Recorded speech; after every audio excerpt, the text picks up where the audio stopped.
before God, there is no gender. When they say son, it's male, female. In the military, there is no gender. And many of us have seen that when they stand before a female superior, they say, yes, ma'am. And so, yes, sir. Because they don't recognize the female side of the sex in military. Everybody is son. So, even if you are a spiritual children, you are also soldiers of Christ, then you understand the fact that there is no gender before God. As a woman, if you go before God, you will get the same response with man will get. Praise the Lord. Please, can you go to the next slide? Skip that. We've already read the text. Okay, now, see this. The battle axe of a Christian is the potency and the effectiveness of prayer unto God our Father. If you look at yourself, when you go to the corner to pray to God, how do you pray? How do you see God? Do you see God as someone that is far away? He might be in a place that we know that is heaven, but it's closer than we think. That's why when we stand here, we pray, we believe He's here. When we stay in our homes, we believe He's there. When we are walking on the road and we are speaking in tongues, we are praying, we believe He's answering us. When we are driving and we are praying, we believe that He can hear us. It's closer than we can ever think. Prayer is not something that is just like our rocket science. It's as simple as that. Praise the Lord. Next slide, please. There's something like tagged, I said 4 P's of prayer. The first one is positioning. Bring yourself to a point of being accepted by God and being heard by Him. Now, what is positioning? I want to pray. The Bible records that the prayer of a sinner is an abomination before God. So when you go before God, you must first of all confess your sin. You position yourself to be heard by God. Praise the Lord. Next one, please. Sorry, I have to rush. I actually prepared for 30 minutes, but they said it's 15. Positivity. Before you go to God for prayer now, so ask Him for whatever you want to ask. Are you positive about it? Believe that your request will get a response. Are you already doubting in your heart that this thing I want to ask God might not be answered? Let me tell you something. Those that are engaged in all these spiritual occultic things, when they do their thing, they have that belief that it must work out. If they tell them that I'm going for heads, when they bring the 4 heads, they believe that what they are doing must work for them. But God doesn't ask us for anything. He's just to open our mouth and pray and believe it in your heart, and you will receive it. Praise the Lord. Please, next one.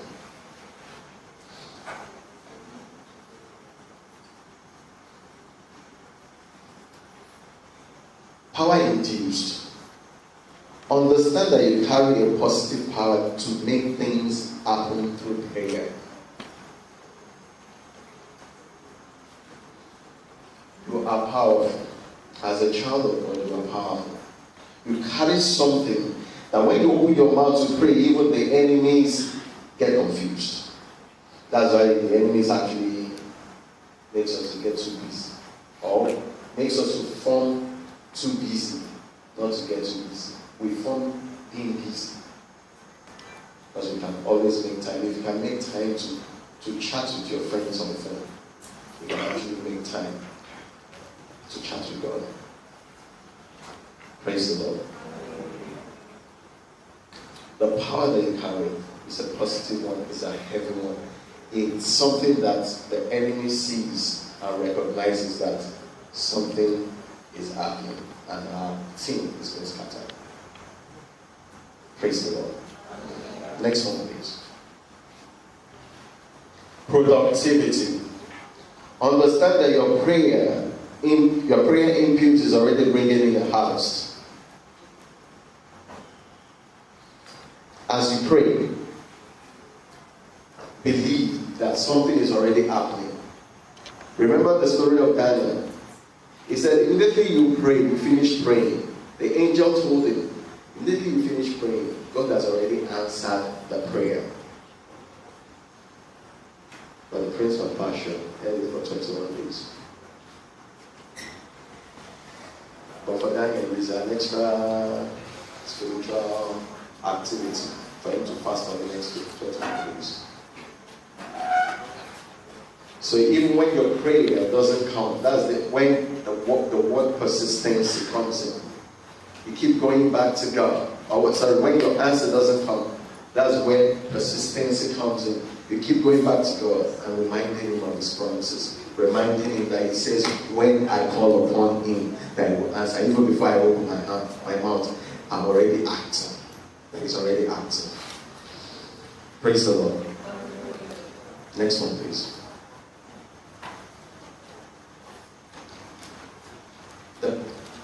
There are strategies to praying.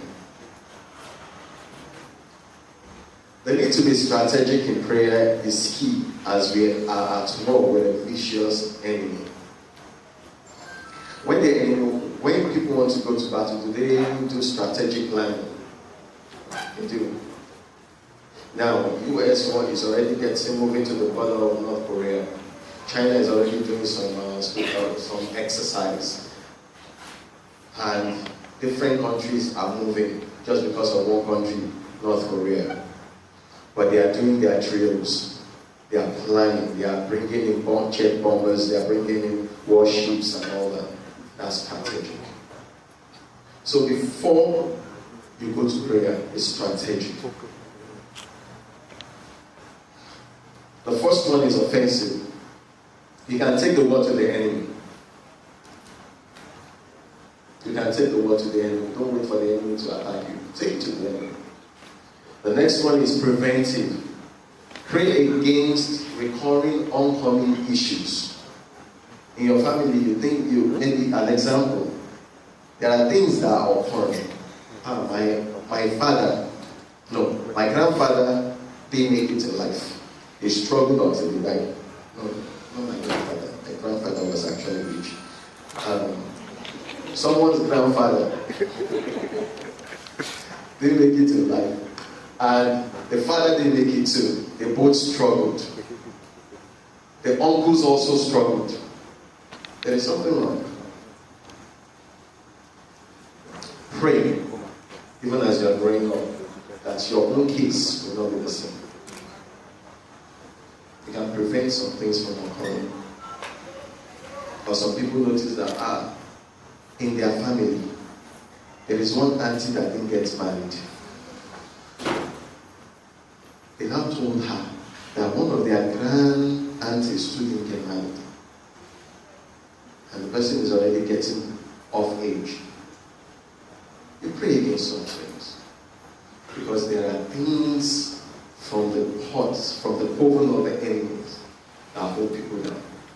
That they have orchestrated against their destiny. Praise the Lord.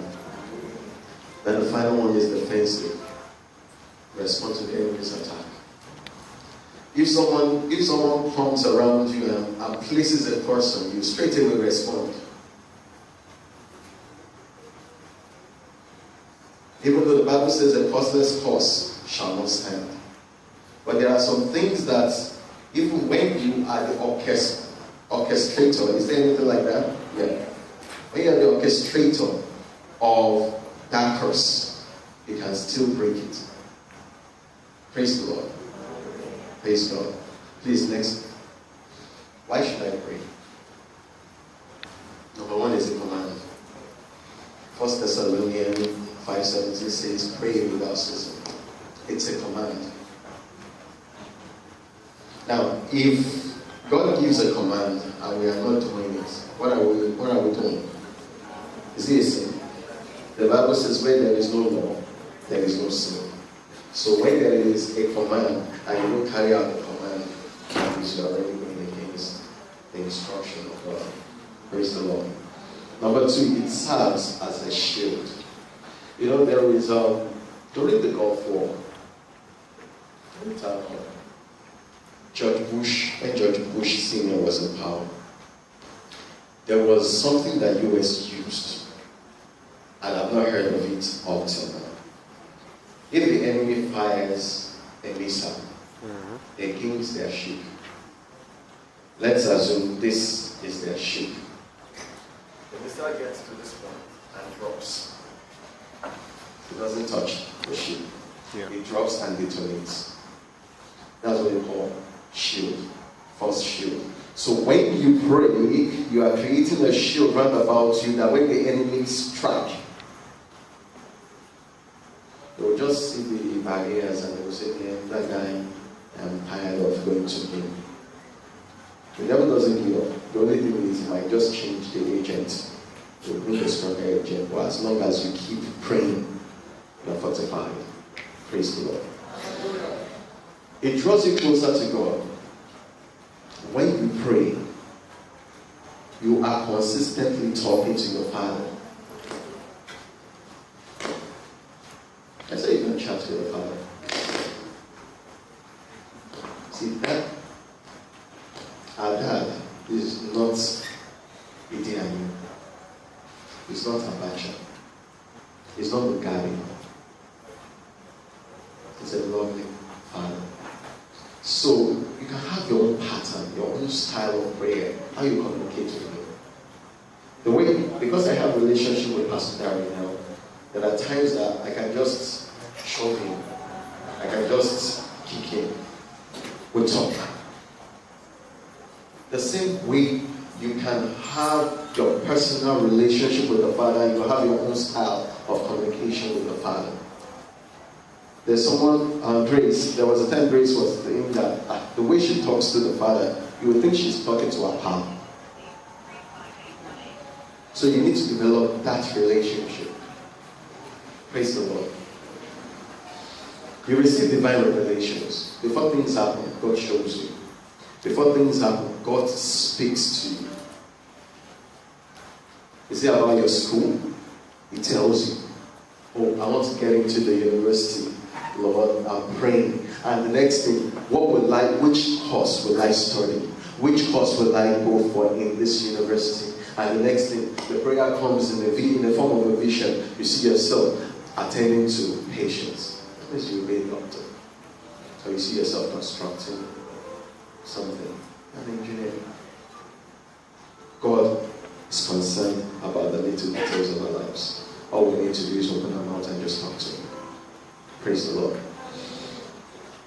Then finally, there are enemies.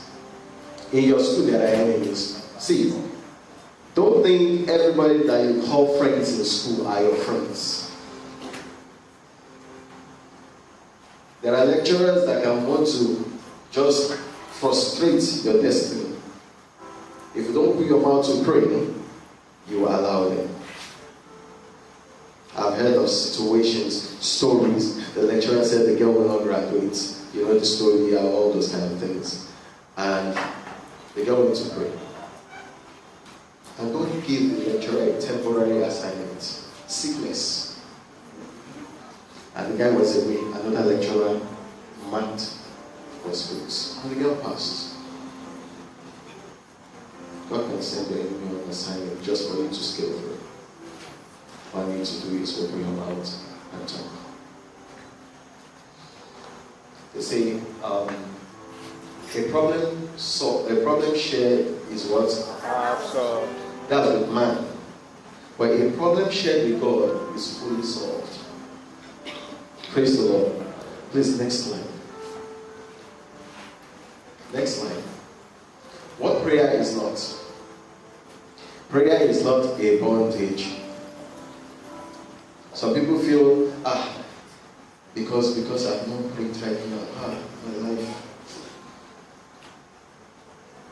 If you skip a time to pray, doesn't mean that you are in a bondage of guilt. You can pray anytime. If you skip a particular time and you remember, go ahead and pray. Number 2, it is not a regimented routine. It is not a regimented routine. Some people think, before my prayer can be heard, I must kneel down. So if I don't kneel down, it's not acceptable. Some people think I must be in the sitting room to pray. I pray anywhere. I can be walking, I can be speaking in tongues and praying. I can be driving, I can be praying. I can be in the toilet and I can be praying. Praise the Lord. Wow, what is prayer? You're talking to God now. God is everywhere. So if He's everywhere, you can talk to Him anytime. Praise the Lord. Then prayer is not selfish. If you have been praying for yourself alone, change your style of prayer. Pray for the church. Pray for your family. Pray for one friend. There is so much in the world. Pray for people that you know that they need prayer. And I tell you, your own situation will be solved. Praise the Lord. Perfect example, Jesus Christ. He never prayed for himself. He never prayed for himself. He was always praying for the people around him. Praise the Lord. Next one. Before we go to this, there is always a waiting prayer after prayer. A waiting period after prayer. There is always a waiting period after prayer. What do you do during the waiting period? You praise, you thank God, and be persistent. You praise, you thank God. Thank God for the answers that you receive, and persistent in your request. Praise the Lord. Finally, as soldiers of Christ, we are engaged in a fierce battle and cannot afford to use our arsenal. I cannot afford not to use our arsenal to defeat the enemy and reach the final destination. Many people use, they say Arsenal, football club, Arsenal. Do you know what Arsenal means? What is Arsenal? Sorry? Weapon. So if you know that you have it, use it. Let us bow our heads.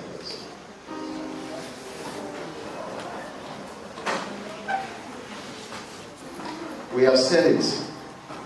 It's only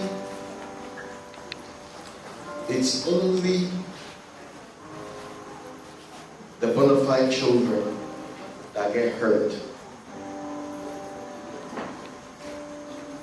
It is only the bona fide children that get hurt. If you don't have any relationship with the Father, you will not be hurt at all. Jesus spoke to the woman and said, it is not meat. It's not meat that I give the meat that belongs to the children unto dogs. So in other words, if you have not surrendered to Christ, you are like an outcast. God is expecting you to just come to Him. We talked about salvation during Sunday school. Salvation is just simple. Being born again, accepting Christ as the Lord and Savior. Simple. If you have never done that, put your right hand on your chest as you pray.